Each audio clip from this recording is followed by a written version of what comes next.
அதாவது வந்து மக்களே ஒரு உயிர் போனால் தான் இங்கே ஒரு முடிவு எடுக்கிறாங்க, ஒரு தீர்ப்பு கொடுக்குறாங்க. இந்த பையனை வந்து ஸ்டேஷன்லேயே வச்சு அடிச்சு கொண்டாங்கன்னா ஸ்டேஷனில் வச்சு ஒரு கோவிலுக்கு பின்னாடி வச்சு அடிச்சு கொண்டு இருக்கிறாங்க. அதை அவங்க தம்பி வீடியோ எடுத்திருக்காங்க. இது வந்து மாவட்ட வாரியாக மறியல் பண்ணணும்னு நான் நினைக்கிறேன். மாவட்ட வாரியாக எல்லாரும் சேர்ந்து மறியல் பண்ணால் இனிமேல் ஸ்டேஷனில் வச்சு யாரையும் அடிக்கிறதுக்கு சட்டம் கிடையாது.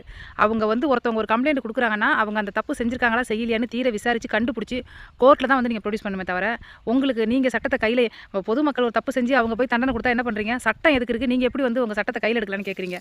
ஆனால் இப்போ போலீஸ் அதிகாரிகள் எவ்வளோ நல்ல அதிகாரிகள், சேவை செய்கிற அதிகாரிகள் இருக்கிறாங்க. அவங்களுக்கு மத்தியில் இந்த மாதிரி ஒரு சில அதிகாரிகள் வந்து சட்டத்தை கையில் எடுத்துக்கிறாங்க. அப்போ அவங்களுக்கு என்ன தண்டனை அப்படிங்கிறத கண்டிப்பாக நீங்கள் வந்து சொல்லணும். அரசியலில் இருக்கிறவங்களா இருக்கட்டும், இந்த அரசாங்கமாக இருக்கட்டும், ஒரு உயிர் போனதுக்கப்புறம் ஒரு முடிவு எடுக்காதீங்க. கும்பகோணம் பள்ளிக்கூடம் எரிஞ்சதுக்கப்புறம் தான் பள்ளிக்கூடத்துக்கெல்லாம் அகலப்படுத்தி வச்சிங்க, படிக்கட்டை மேலே வந்து கூரை இருக்கக்கூடாதுன்னு முடிவு பண்ணிங்க. அப்போ எல்லாமே வந்து ஒரு இன்சிடென்ட் நடந்ததுக்கப்புறம், ஒரு உயிர் போனதுக்கப்புறம் தான் நீங்கள் அந்த முடிவு எடுக்கிறீங்க இல்லையா? அதை முன்கூட்டியே யோசிச்சு எடுக்கிறதுக்கு இங்கே யாருக்கும் மூளை இல்லை. இப்போ யாரும் இதில் வருத்தப்படாதீங்க.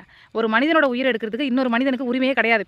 10 மாதம் சுமந்து பெற்றவளுக்கு உரிமை இல்லைங்கும் போது அதுலேயும் அந்த பையனுக்கு வந்து அந்த வேலை கொடுத்துட்டீங்க, அந்த சம்பளத்தை கொடுத்துட்டீங்க அவன் தம்பிக்கு. ஆனால் அந்த உசுறு போனது அது இப்போ இத்தனை பேர் கொண்டு இருக்காங்க. ஆனால் அந்த அதிகாரிகளுக்கு வந்து மேல் அதிகாரிகள் வந்து ப்ரெஷர் கொடுத்ததா சொல்கிறாங்க. எனக்கு என்ன வந்துச்சுன்னா என் காதுக்கு மேல் அதிகாரிகள் வந்து ப்ரெஷர் கொடுத்தது. இப்போ உயிரோடு இருந்தால் கூட மக்கள்கிட்ட அங்கே இங்கேன்னு இப்போ பிச்சு போட்டு அந்த 9.5 பவுனா 10 பவுனா யார்ட்டையா வாங்கி கொடுத்துடலாம். ஆனால் அந்த பையன் உயிர் எடுத்துட்டீங்களா, அந்த நகை எப்படி கொடுக்குறது?